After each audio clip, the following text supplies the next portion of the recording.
Hey everyone. So, I don't usually talk about industry stuff on this channel much at all.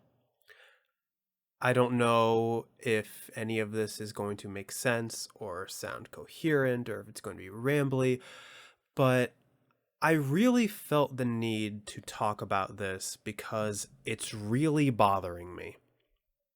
So, it was announced today, as of recording this, that Microsoft is going to be shutting down Tango Gameworks, Arcane Austin, Alpha Dog Games, and Roundhouse Studios. Now, I am not familiar with Alpha Dog Games or Roundhouse Studios, but Arcane Austin and Tango Gameworks were a bit of a shock because Arcane Austin, for those of you who don't know, are the people who made Redfall and Prey, and Tango Gameworks are the people who made The Evil Within, Ghostwire Tokyo, and Hi-Fi Rush most recently.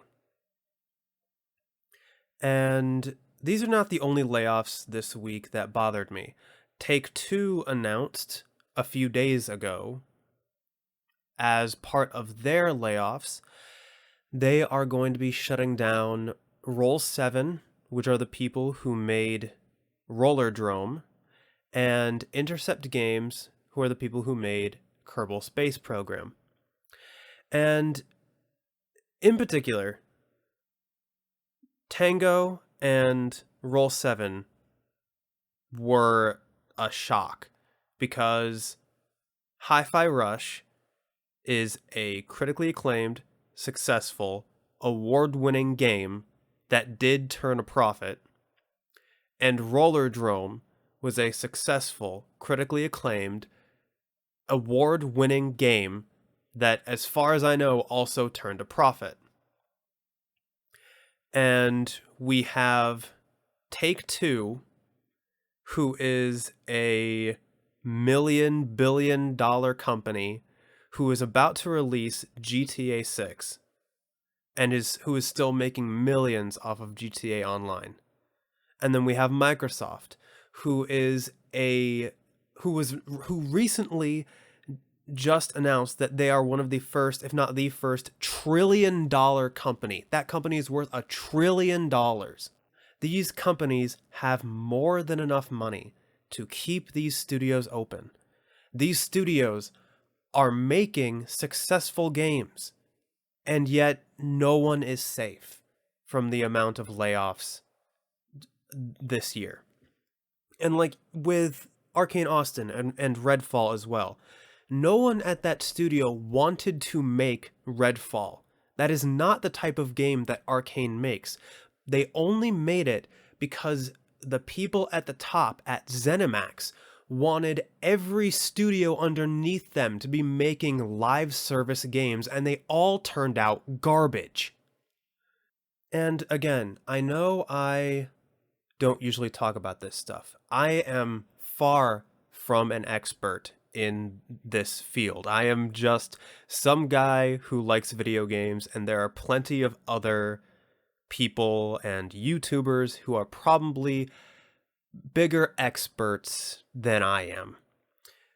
Almost certainly bigger experts than I am. But it just bothers me so much that people can like do everything that their publishers want, and their games can be successful and they can make money and people will love them, and still their livelihoods will be kicked to the curb at a moment's notice just to try and save the publisher's bottom line. And in the case of Take-Two, the bottom line doesn't even need saving. They are so successful, and the CEO is making millions of dollars in just bonuses alone. How is this the gaming industry in 2024? And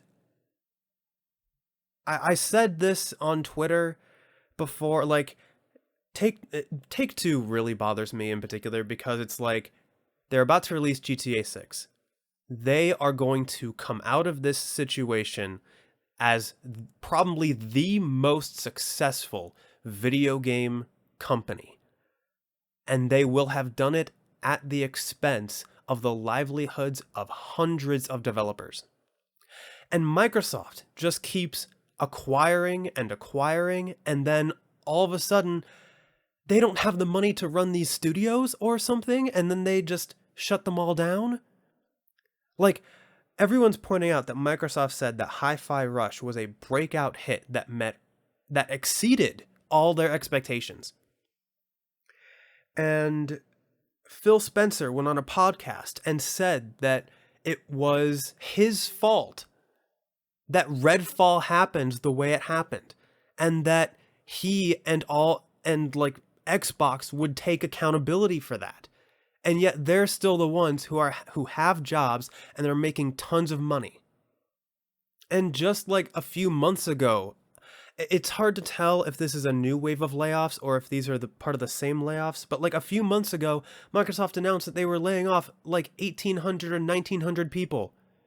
So if this is added to that, that's even more livelihoods, developers being kicked to the curb so that Microsoft can recoup the costs of buying Activision Blizzard King. And it's wild to me. And it makes me upset that, like, it feels like the majority of us just have to watch and we can't really do anything about it. And I don't know. And now, like, I saw on Twitter, like, everyone is, like, no one is safe. Ninja Theory has Hellblade 2 coming out soon. Obsidian has Avowed coming out soon. Those games could be successful, but it won't matter if they don't meet, apparently, like, Call of Duty numbers. Those studios are just gonna get flushed out as well. And it seems like people are worried about Hellblade 2 in particular because while that is a big IP coming up for Xbox, it's still a niche game. Not a whole lot of people are like going to buy that one.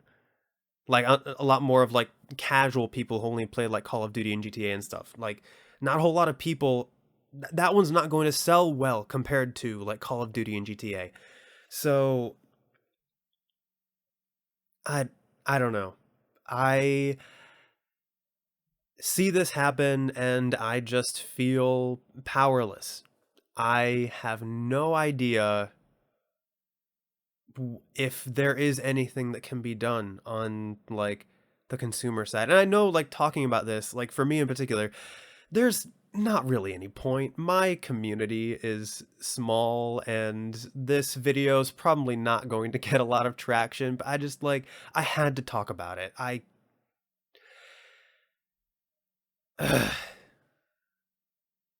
guess like my options like personally for me is like I could cancel my Game Pass subscription because I don't want to like Microsoft is not really going to face any repercussions from this, at least not in the short term. And that just feels wrong that all these developers are being punished for the mistakes of the executives and for just pure greed. And like I'm not going to be playing GTA 6 on the channel. Not that I was going to anyway, but I have a list of game companies whose games that I won't promote on the channel, that I just won't play. Right now those are Activision Blizzard King, Ubisoft, and Take-Two. So I know me not buying GTA 6 is not going to matter because so many other people are going to buy it. And I don't know, as for Microsoft, I don't know if canceling my Game Pass subscription would help anything as like a form of protest, because for me, Game Pass is a way for me to try out games that I might not have the money to try out otherwise because my list of games to play is so long. And while this has proven that having a game be successful on Game Pass does not guarantee the studio's safety, there is no doubt that Game Pass can also put a spotlight on indie games that might not be able to get attention otherwise, because it allows people to be able to try them out and then have the option to be able to purchase it later if they end up liking it. So I guess, like, I don't know if there's anything that can be done on the consumer side. The game industry does, like, need a union. Something needs to be done. There has to be some kind of message that consumers can send, or like that developers can send. Like,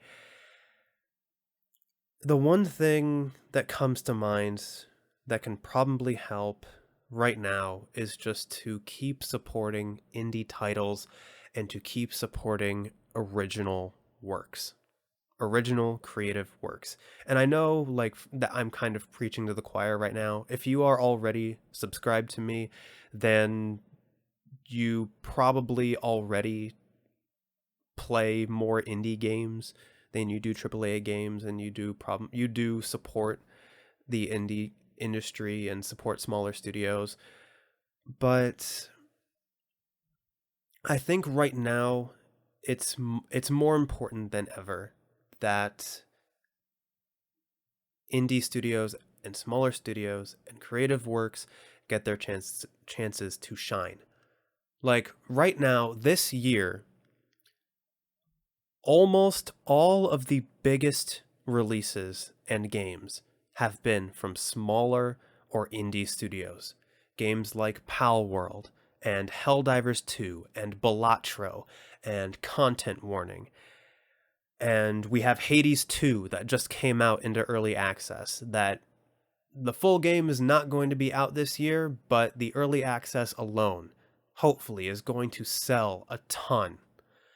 And I think that is the message that we need to be, that, no, I don't know. I don't know if this is like a call to action, or, but like, the message that needs to be sent to these bigger studios is that smaller games made by smaller teams who are able to have creative freedom and who are able to have that creativity nurtured and encouraged can sell well, can become popular, and aren't like risk averse. And that, above all, that is what people want. I think Xbox said in their statement to justify these layoffs that they are going to be like reprioritizing like bigger games, and they're going to be putting out bigger blockbusters, which is just code for they're putting all of their resources towards games like Call of Duty and Fallout, because the Fallout show is so popular. They want to try to capitalize on that. And Take-Two, there's no excuse. They could have absolutely kept those studios open and could have just ridden the wave of GTA Online up to GTA 6 and would have still generated a ton of money. So, yeah. Things really need to change. And I don't know what changes exactly need to happen, if any changes can happen in the current climate. Also, just as a side note, it is a terrible time to be a part of like video games in general, in my opinion. Like, because the like entire like gaming fan base just feels so incredibly toxic. And granted, I'm on Twitter a lot, so I'm seeing a lot of that. And as soon as the Discord is done, I'm going to delete Twitter off of my phone, because it is just so bad for my mental health. But yeah, on one hand, You have the gaming industry that is just so screwed up with layoffs and hemorrhaging developers and bleeding talent every single day. And then you have just so much toxicity on the consumer side of things, which, yeah, is a whole can of worms that I'm not really going to get into. And yeah, it is just not a good time in the industry right now. But I don't want to derail whatever it is that I'm trying to say. Support indie games. Support smaller studios. Show these companies that these big AAA titles, these live service garbage games aren't what we want. And if any game developers happen to come across this video somehow, I am so sorry that you have had to, that the game industry is what it is right now. If you have been laid off, I am so sorry that your livelihood has been affected by this. And if you haven't been laid off, I am so sorry that you are in an environment that where you can never feel safe or secure in your job. So, yeah, I really felt the need to talk about this because it was really bothering me. Thanks for listening.